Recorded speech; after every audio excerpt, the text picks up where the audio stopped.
Dieu m'a consacré. L'Esprit de Dieu m'a envoyé proclamer la paix, la joie.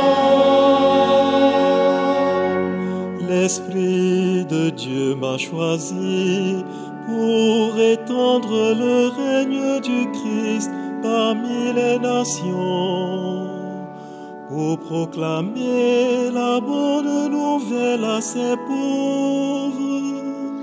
J'exulte de joie en Dieu mon Sauveur. L'Esprit de Dieu repose sur moi. L'Esprit de Dieu m'a consacré. L'Esprit de Dieu m'a envoyé proclamer la paix, la joie.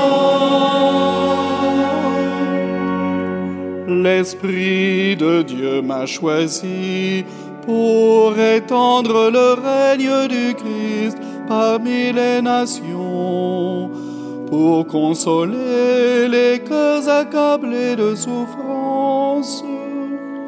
J'exulte de joie en Dieu mon Sauveur.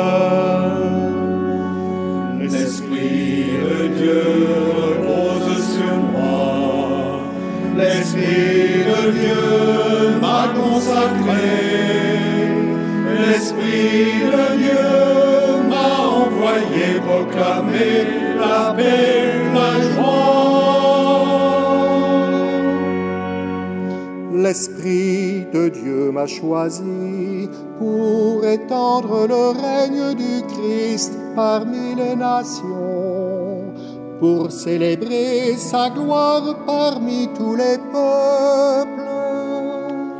J'exulte de joie en Dieu mon Sauveur.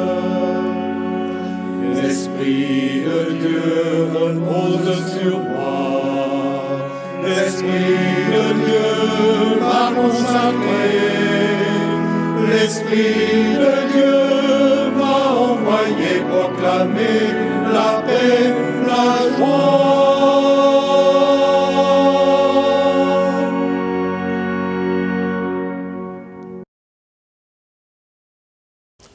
Lecture du livre des Actes des Apôtres. En ce jour-là, Paul faisait ses adieux aux anciens de l'église d'Éphèse. Il leur disait : « Veillez sur vous-même et sur tout le troupeau, dont l'Esprit Saint vous a établis responsables pour être les pasteurs de l'église de Dieu qu'il s'est acquise par son propre sang.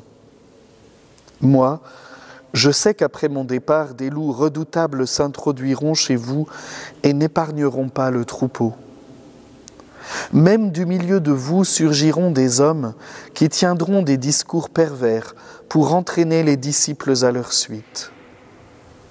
Soyez donc vigilants et souvenez-vous que durant 3 ans, nuit et jour, je n'ai cessé dans les larmes de reprendre chacun d'entre vous. Et maintenant, je vous confie à Dieu et à la parole de sa grâce. Lui qui a le pouvoir de construire l'édifice et de donner à chacun l'héritage en compagnie de tous ceux qui ont été sanctifiés. Je n'ai convoité ni l'argent, ni l'or, ni le vêtement de personne. Vous le savez bien vous-même, les mains que voici ont pourvu à mes besoins et à ceux de mes compagnons. En toute chose, je vous ai montré qu'en se donnant ainsi de la peine, il faut secourir les faibles et se souvenir des paroles du Seigneur Jésus, car lui-même a dit « Il y a plus de bonheur à donner qu'à recevoir ». Quand Paul eut ainsi parlé, il s'agenouilla et pria avec eux tous. Tous se mirent à pleurer abondamment. Ils se jetaient au cou de Paul et l'embrassaient. Ce qui les affligeait le plus, c'est la parole qu'il avait dite. « Vous ne verrez plus mon visage ». Puis on l'accompagna jusqu'au bateau. Veillez sur vous-même et sur tout le troupeau dont l'Esprit Saint vous a établi responsable, dit Paul, à l'heure de faire ses adieux aux anciens de l'église d'Éphèse qui sont venus le trouver à Milet. Oui, c'est l'Esprit Saint qui donne de se dépenser de manière juste pour le bien de tous. Et saint Paul, dans ce discours, nous indique comment. Tout d'abord, c'est bien l'Esprit qui établit ici les anciens comme responsables. Aucun d'eux n'est propriétaire de la charge qui lui est confiée. L'Église n'appartient nullement au pasteur, mais à Dieu qui se l'est acquise par son propre sang. Tout comme déjà dans la Genèse, la création est confiée à l'homme, à l'image et à la ressemblance de Dieu, pour qu'il la garde et lui fasse donner son fruit. De même ici, les anciens sont gardiens et intendants du troupeau. C'est le sens du terme grec épiscope, traduit par celui de responsable. Dans la création, comme dans notre salut, Dieu n'est pas un maître qui se soumet la créature en lui faisant sentir son pouvoir, mais il se met à son service pour qu'elle ait la vie et la vie en abondance. Et c'est le propre de l'Esprit Saint de nous faire entrer dans ce service aimant de la création et de tout homme, comme le Fils, le bon berger, donne sa vie pour ses brebis. C'est l'Esprit qui pousse ainsi le pasteur à quitter le troupeau pour partir aux frontières, chercher et trouver la 100e brebis qui s'était perdue, la quêter sans relâche et l'ayant retrouvée, l'approcher dans la douceur sans qu'elle ne s'effraie, la saisir avec sûreté pour qu'elle ne chute à nouveau, la soigner et la porter sur ses épaules, de sorte qu'elle découvre à quel point il la chérit entre toutes. Oui, c'est bien l'Esprit qui, par la main des pasteurs, retrouve, réchauffe, console, guérit, rend droit et remplit le cœur de chacun jusqu'à l'intime. C'est lui aussi qui prévient des voix trompeuses ennemies qui donnent à croire que la perfection de la foi s'atteint dans l'élitisme d'une série de raisonnements et de connaissances plutôt que la charité, ou encore dans le volontarisme moral plus que l'expérience de Dieu qui fait miséricorde et nous a aimés le premier. Étonnamment, Paul ne confie pas d'abord aux anciens la parole de Dieu pour qu'ils veillent jalousement sur son intégrité, mais c'est eux qu'il confie à Dieu et à cette parole de grâce. L'Esprit seul, par la parole du Fils, édifie cette maison de communion où chacun donnera le plus beau des fruits et où nous pouvons dès ici-bas recevoir en héritage la plénitude de la vie du Père, celle du royaume des cieux et des béatitudes. Oui, comme le rappelle le pape François dans Gaudete et Exsultate, c'est la grâce du Seigneur qui a toujours l'initiative. Et Dieu verse en nous la source même de tous les dons avant même que nous entrions en combat. Et cette source, c'est l'Esprit.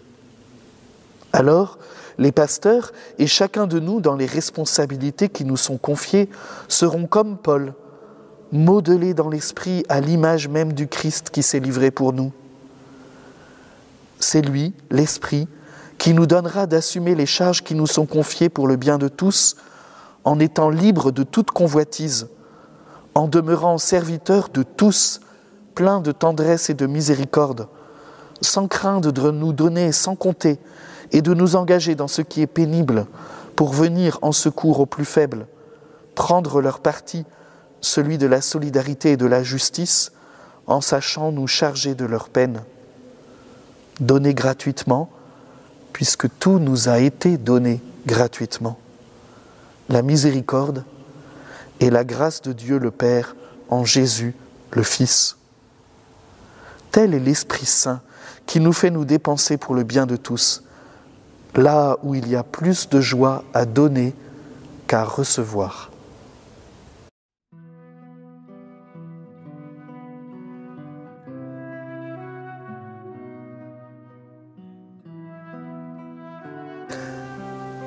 Et voici maintenant quelques points pour prier personnellement ce texte des Actes des Apôtres.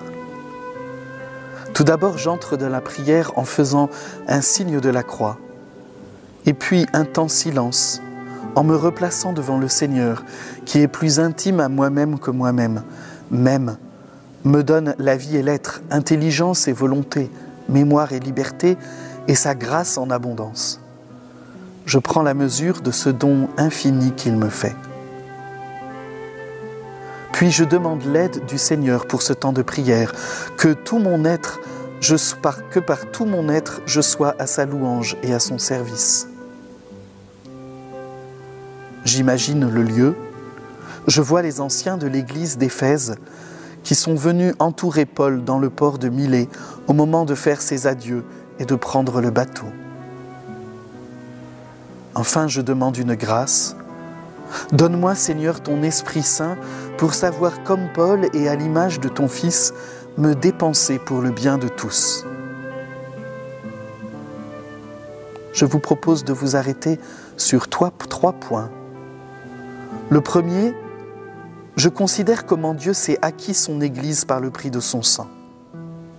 Je vois comment Jésus est ce bon pasteur qui donne sa vie pour ses brebis, rejoint malades et pécheurs pour leur communiquer la miséricorde du Père et la grâce vivifiante de l'Esprit. Comment il n'a pas craint de nous aimer jusqu'à la croix, et comment nous sommes son peuple désormais. Qu'est-ce qui me touche le plus ici ? Dans un deuxième temps, j'entends l'appel de Paul à nous laisser établir par l'Esprit Saint comme responsables de nos frères.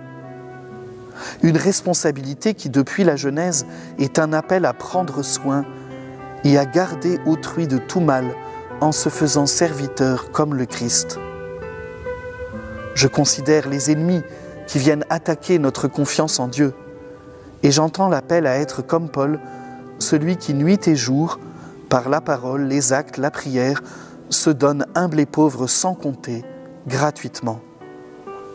Comment cet appel me rejoint-il ? Enfin, dans un troisième temps, je contemple ma vie sous le regard de Dieu.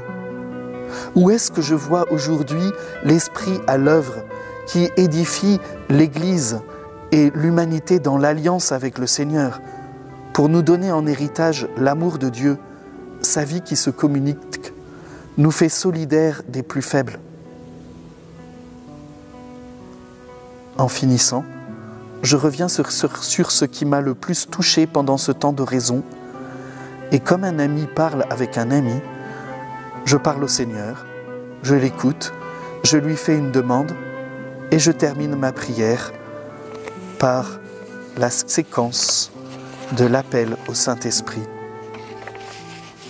Viens, Esprit Saint, en nos cœurs, et envoie du haut du ciel un rayon de ta lumière. Viens en nous, Père des pauvres, viens dispensateur des dons, viens lumière de nos cœurs. Consolateur souverain, hôte très doux de nos âmes, adoucissante fraîcheur. Dans le labeur, le repos, dans la fièvre, la fraîcheur, dans les pleurs, le réconfort.